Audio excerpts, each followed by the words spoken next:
Kabajamtoota daawwattoota keenyatiif dhaggeeffattoota keenya haala fayyaa Jawar Mohamed ilaalchisee oduu amma nu dhaqqabe qabna. Xiinxalaan siyaasaa Jawar Mohamed mana hidhaa keessatti hedduu dukubsachaa jiraachuu maatiin isaa OMN itti himan. Maatiin Jawar Mohamed Jawar dubbisuu yeroo dhaqanitti nu waliin dubbachuu hin dandeenye jedhan. Fuullisaa dhidhiitee jiras jedhan. Dhaabbateen wajjin haasa'uuf yaaluusi sababa ijaajjuu yookaan dhaabbachuu dadhabee fi ofirra gadi taa'ee jedhan maatiinsaa. Nutis rifannee sababa isaa warra mana hidhaa kana eeganii irraa qorachuu yaalus itti milkoofnee jedhan maatiin Jawar Mohamed. Maatiin Jawar Mohamed kaleessaaf eengadda Jawar Mohamed fayyaa guutuu akka qabu dubbatu. Maatiin Jawar Mohamed har'a sababa maaliitiin fayyaansaa akka akkas ta'ee baruu hin dandeenye jedhan. Maatiin isaa yookiin maatiin Jawar Mohamed yaada nuu kennaniiru akka itti dhiyaata. Ani obboleettii Jawar Mohamed obboleessa fayyaa kaleessa qaama keessan dhukkubaa jechaa ture. Arrammoo akka maleetti hammaatee fuulli isaa dhidhiitee jira. Ani ogummaan dura arkuu rifadhe rifaatu keessa dhugaa waan dubbadhu hundaa wallaalee si dhahanii jeeni hanga fuulaa uffata uffatee jira. Maali si dhahanii jennaan lakkinan dhoyinee na dhukkubaa jira jedhee jechuma tanaa gaafii hangaa fadheef deebisaa inni naa kennuuf hangam dadhabee sagalee takka baafata. Bakka fuulaa qaama waan takka dhidhiitee jira akka malee dhukkubee jira.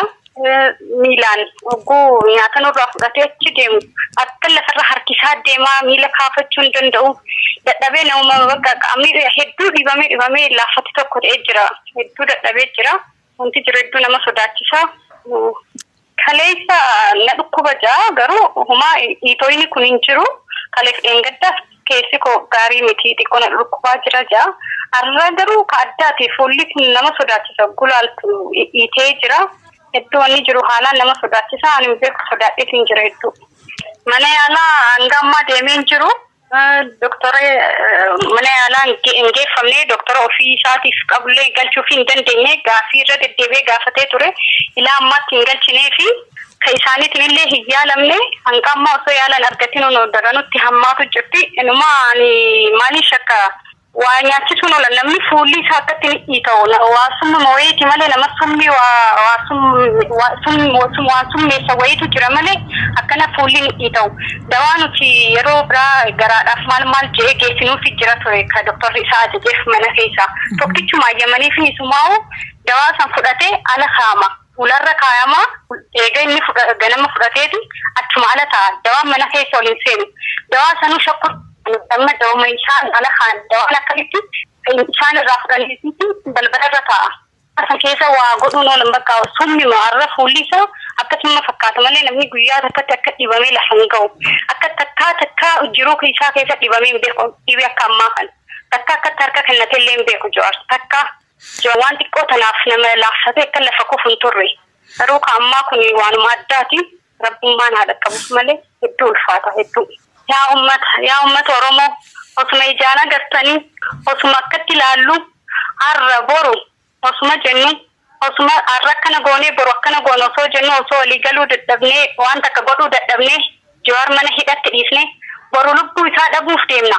Gaafa san immoo mootummaan silaa kanuma beeytanii akkana ta'e sababa akkanaatiin akkana ta'e jechuuf deema. Hanga lubbuun isa dhabnu callifna. Yaa ummata Oromoo taa'a. Inni kan akkanan turre siniif inni akkanan turre ummata isaatiif akka malee dhaabbataa ture ni beeytanii kanaaf isinitti himu. Yaa ummata keenya lubbuun isa dhabuu enna ummata nu dhaqqabaaf inni sin abdatee rabbi biyya galee maaliif jal'iftan ilaaltan maaliif teeysan please kaa kanumaan jaan.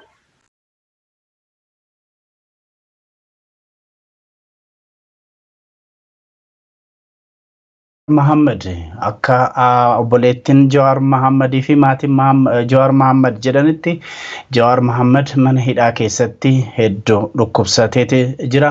Sirriitti dubbachuu hin dandeenye, dhaabbachuu hin dandeenye, fuulli isaa dhidhiitateeti jira, hedduu dhukkubsateeti jira jedhu maatiin Egaa uummanni Oromoos Jawaarii fi akka qaqqabuudha maatiin yookiin obboleettiinsaa kan dubbatte.